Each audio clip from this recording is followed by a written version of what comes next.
हा सुंदर निसर्ग आणि एक पाहुणा आपल्याकडे आला हे आहे सुंदर पावसाळी दृश्य पहा. म्हणजे हिरवे हिरवे गारगालीचे हरिततृणांच्या मखमालीचे याचं अगदी शब्दशः दर्शन घडवणारा असा हा देखावा आहे.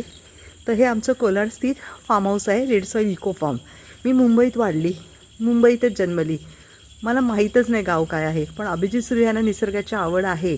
त्यामुळे आम्ही गेले 10-12 वर्षापूर्वी इकडे एक बॅरन लँड म्हणजे ओसाड जागा विकत घेतली होती आणि त्याच्यावरती अभिजित सुर्वेनी बघा हे सुंदर नंदनवन फुलवलेलं आहे.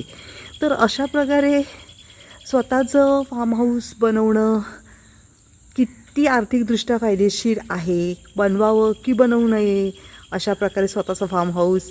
आणि मग जर बनवायचं असेलच तर का बनवावं, कसं आर्थिक गणित साधायचं आपण, ह्या सगळ्या गोष्टींवरचा एक व्हिडिओ मी माझ्या रंगोली रंगात या साऱ्या चॅनलवरती पोस्ट केला आहे. जरूर पहा.